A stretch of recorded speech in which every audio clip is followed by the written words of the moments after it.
Olá pessoal, tudo bem?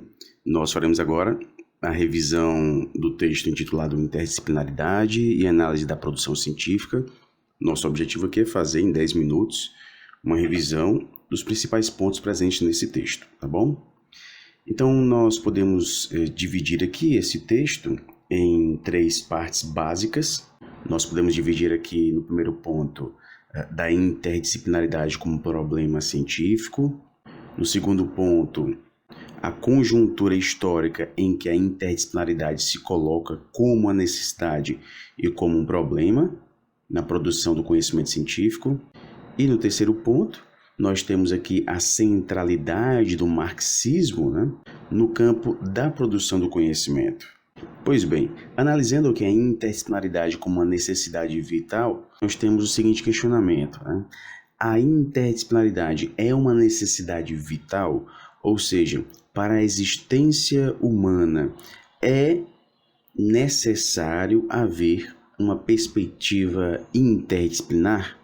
Bem, primeiramente é importante a gente compreender aqui a interdisciplinaridade, como um diálogo entre os campos disciplinares, É um diálogo este que surge com a própria limitação dos campos científicos. Então, diante de uma limitação de um campo científico, há aqui o diálogo com outros campos para que assim a análise deste objeto ocorra considerando todos os seus aspectos mais relevantes.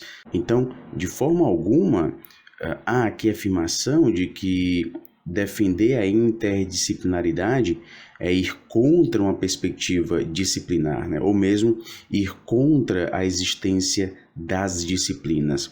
As disciplinas são fundamentais. É muito importante que haja esta formação específica, das pessoas, dos pesquisadores, no tocante aos objetos que são investigados. Então, essa especialização, que é característico do campo disciplinar, é muito importante. Ela deve existir, ok?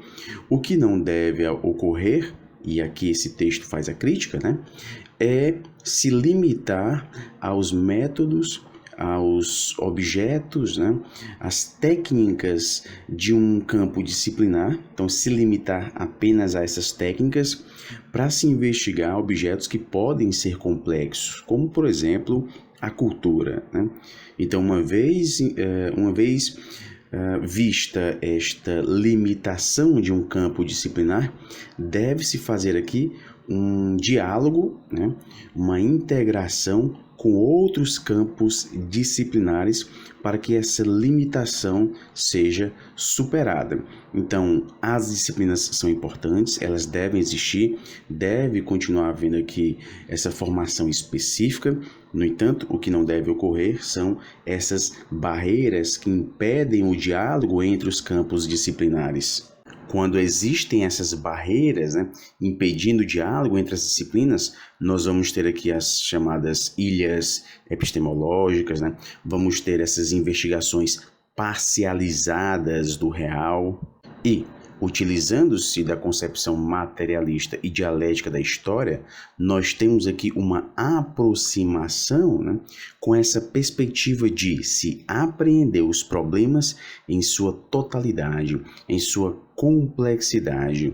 Por isso que considerar um objeto investigado como sendo algo presente em uma totalidade, é justamente fazer com que haja uma necessidade de um diálogo entre campos disciplinares diferentes, uma vez que o que se está investigando aqui, não é algo fragmentado, não é algo isolado de uma totalidade, mas sim algo presente em uma totalidade, algo que se relaciona com outros objetos, que fazem parte dessa totalidade.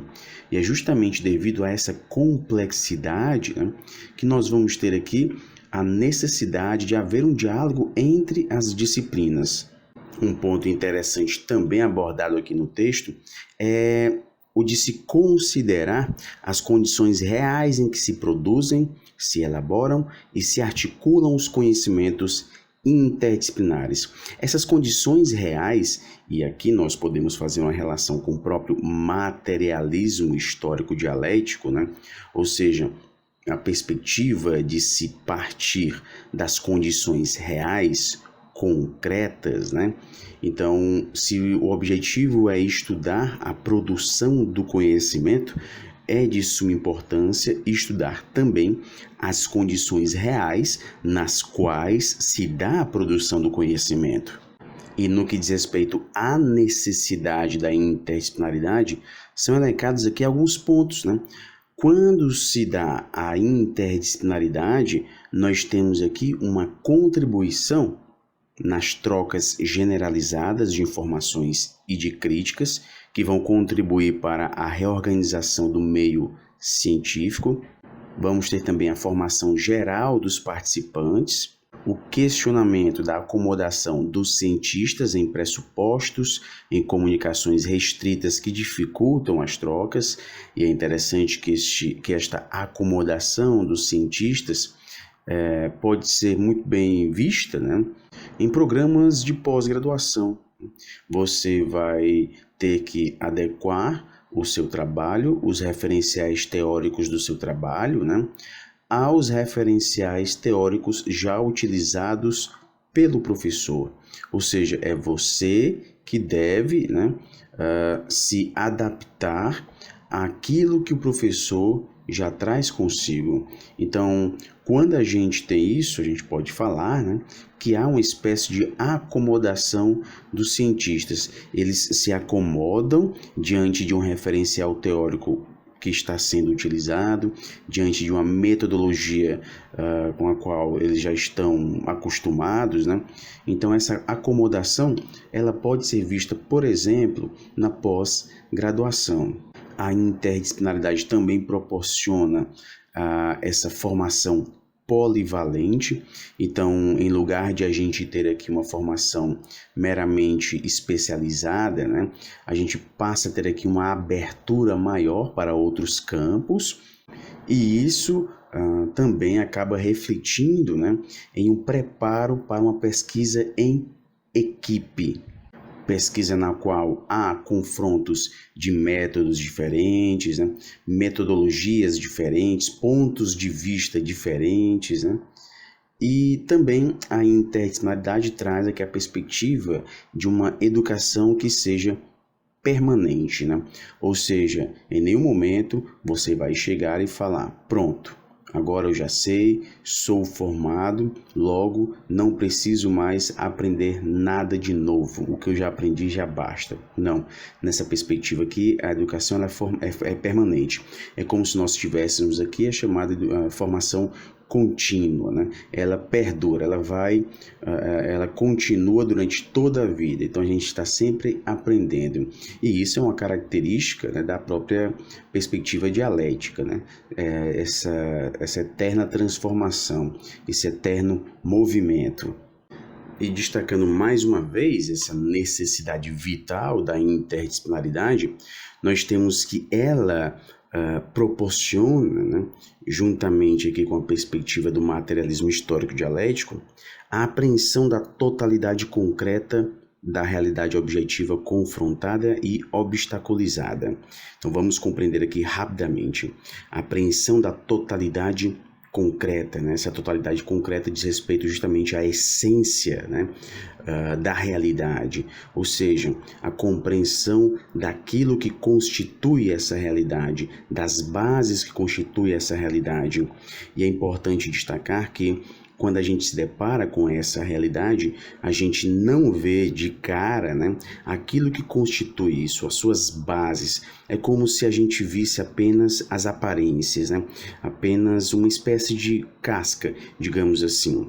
Para se chegar às múltiplas determinações, ou seja, para se chegar ao que é de fato concreto nesta realidade, nós precisamos da mediação de um campo científico. Então, o nosso olhar não vai diretamente nessa realidade concreta. O nosso olhar, ele vai, né, mediado por um campo científico, né, até que nós, em nossas mentes, consigamos aqui abstrair, né? Consigamos construir de forma consciente, né? As estruturas que constituem esta realidade concreta. Então, vejam, a totalidade concreta ela é formada em nossa consciência. Nós nos deparamos com uma realidade, utilizamos um referencial teórico para compreender essa realidade, chegando assim às suas múltiplas determinações, ou seja, chegando àquilo que faz com que aquela realidade seja daquela forma, né? E essa totalidade concreta a gente acaba construindo por meio de nossas pesquisas, de nossas análises, né? Então, é como se a gente tivesse aqui uma representação mental, né, dessa realidade. Essa representação concreta, ela surge em nossa mente, né? Então, essa realidade objetiva que nós estamos vendo, né, uma vez analisada, mediada por um campo científico, faz com que a gente consiga chegar à realidade concreta, tá ok? Então a gente se confronta com essa realidade objetiva, ela está obstaculizada, por quê? Porque há, por exemplo, campos ideológicos, né, que contribuem para que nós não consigamos chegar a essa totalidade concreta.